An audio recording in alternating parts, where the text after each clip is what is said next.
علم کا شوق۔ کوفہ شہر میں ایک بوڑھا آدمی رہتا تھا، اس کا نام ابراہیم تھا۔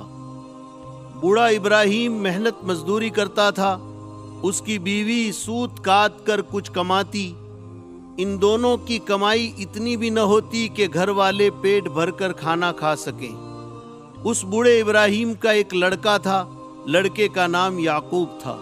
یعقوب 10 سال کا ہوا تو باپ نے سوچا اسے بھی کسی کام میں لگا دیں، کچھ پیسے کمائے گا تو گھر کا کام چلے گا۔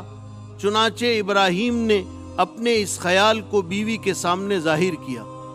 بیوی کو بھی اس کی بات اچھی لگی اور خود ہی اپنے بیٹے کو ساتھ لے کر ایک دھوبی کے گھر گئی اور اس کے گھر نوکری پر رکھ دیا۔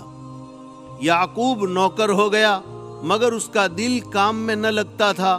اس کو علم کا بڑا شوق تھا، وہ چاہتا تھا ہمارے پیارے نبی صلی اللہ علیہ وسلم نے جو تعلیم دنیا والوں کو دی ہے اسے جانے اور دنیا میں دین کو پھیلائے۔ یعقوب گھر سے تو کام کے لیے نکلتا، لیکن ایک مدرسے میں پہنچ جاتا۔ اس مدرسے میں ایک بہت بڑے عالم پڑھایا کرتے تھے جن کا نام ابو حنیفہ تھا۔ ابو حنیفہ رحمۃ اللہ علیہ اتنے بڑے عالم تھے کہ مسلمانوں نے ان کو اپنا امام مانا۔ اپنی دھن کا پکا یعقوب حضرت امام ابو حنیفہ رحمۃ اللہ علیہ سے سبق لیتا رہا، اللہ اور اللہ کے رسول صلی اللہ علیہ وسلم کی باتیں سیکھتا رہا۔ اس طرح 1 مہینہ پورا ہوا۔ 1 مہینے کے ختم پر ماں باپ نے کہا اس مہینے کی تنخواہ لاؤ۔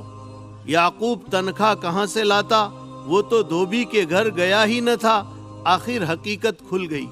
ماں اپنے لڑکے کو لے کر مدرسہ پہنچی اور حضرت امام ابو حنیفہ رحمۃ اللہ علیہ سے کہا اسے سمجھائیے کہ کچھ کما کر لائے، اس کا باپ بوڑھا ہو چکا ہے، پڑھ لکھ کر یہ کیا کرے گا۔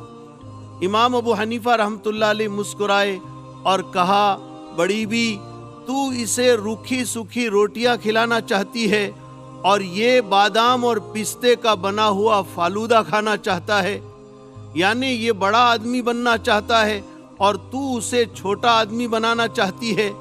ماں بڑبڑاتی ہوئی وہاں سے چلی گئی۔ امام صاحب نے بچے کو اپنے پاس رکھ لیا اور اس کے گھر والوں کو ہر مہینہ ایک اچھی خاصی رقم دینے لگے۔ آخر کار یعقوب بہت بڑے عالم بنے جو بعد میں امام ابو یوسف رحمۃ اللہ علیہ کے نام سے مشہور ہوئے۔ پیارے دوستو، اس واقعے سے 2 سبق ملے۔ ایک یہ کہ ہمیں اپنے بچوں کی صلاحیت اور ان کا دلی رجحان جاننے کی کوشش کرنی چاہیے۔ دوسرے یہ کہ انسان دراصل تعلیم ہی سے بڑا ہوتا ہے، اس لیے خوب لگن اور شوق سے علم حاصل کریں۔ شوق اور لگن سے علم حاصل کرنے والا ایک دن بڑا انسان بنتا ہے، دنیا میں بھی عزت اور کامیابی ملتی ہے اور آخرت میں بھی بڑے درجات حاصل کرتا ہے۔